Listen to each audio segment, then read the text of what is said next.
going to create a score, an arrangement of a Bach chorale for a quartet. We're going to use a music XML file downloaded from the internet as the basis for this, and then we will edit it using adding articulations and dynamics and phrasing.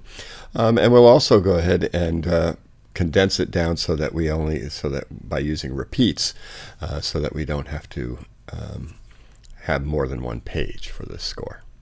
We'll start out, let's go ahead and open up the music XML file itself. So we'll click Import Music XML. And I just happen to have one on my desktop that I've already downloaded from a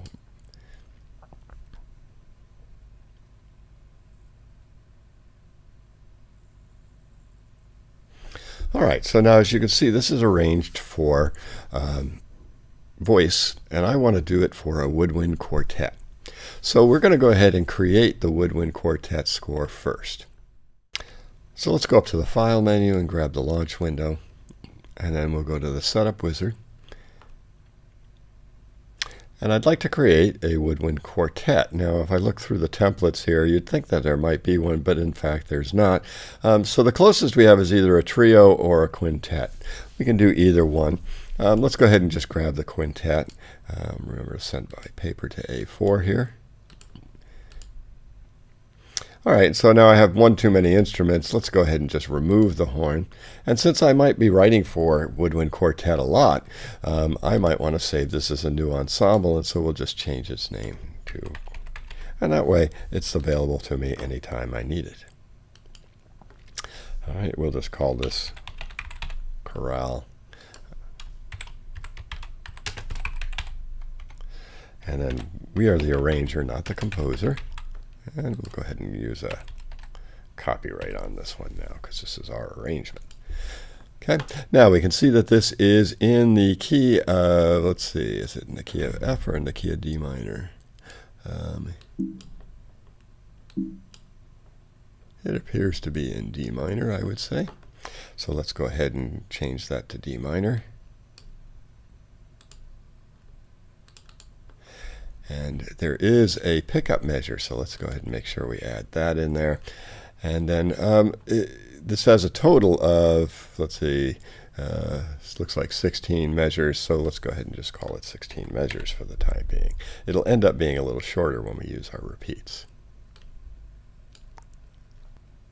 Okay, so now we have our score.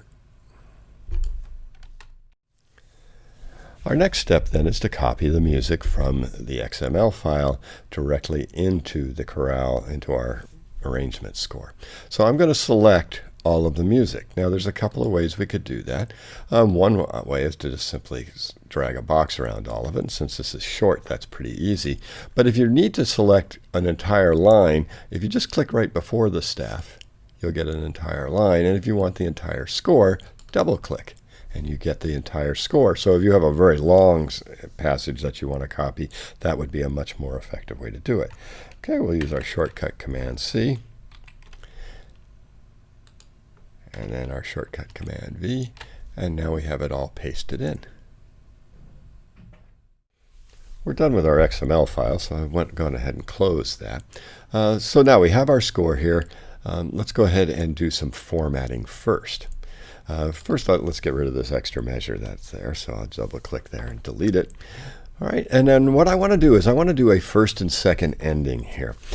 In box time, if there was a repeat in the middle of a measure, they would just put the repeat right in here, as you can see, and it would then go back to the pickup measure. The more modern convention is to use first and second endings.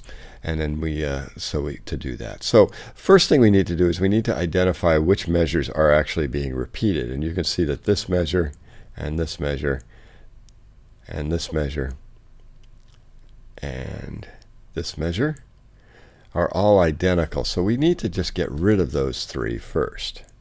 Okay, so we'll just select those and press delete. Now, this one measure is where the repeat occurs, but we don't want it to go back to the beginning. We want it to go back to the beginning of the first measure. In Finale, we can easily create first and second endings. Just simply click, right-click, and then click first and second ending. So that's there. And then we need to create a repeat sign, a forward repeat here. All right, so now we've got our form together. Let's go ahead and even it out a little bit to move a measure. We'll move a measure down so that we have 4 measures in most of the, and in each staff. So as I look at this, I would say that the whole thing is scored a little low, particularly that flute part. Let's actually, though, go ahead and take a look and see if we can find out if these are all actually even in the range. Finale has a plugin, and the plugins are found here.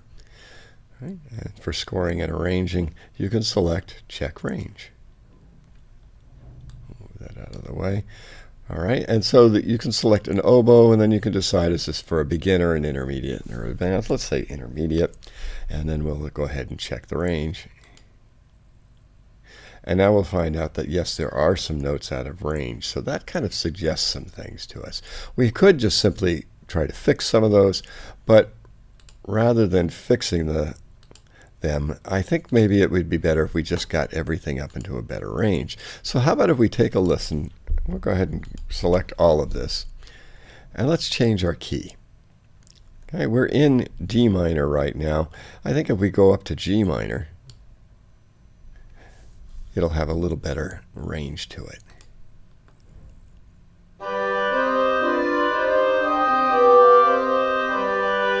I think that sounds a lot better.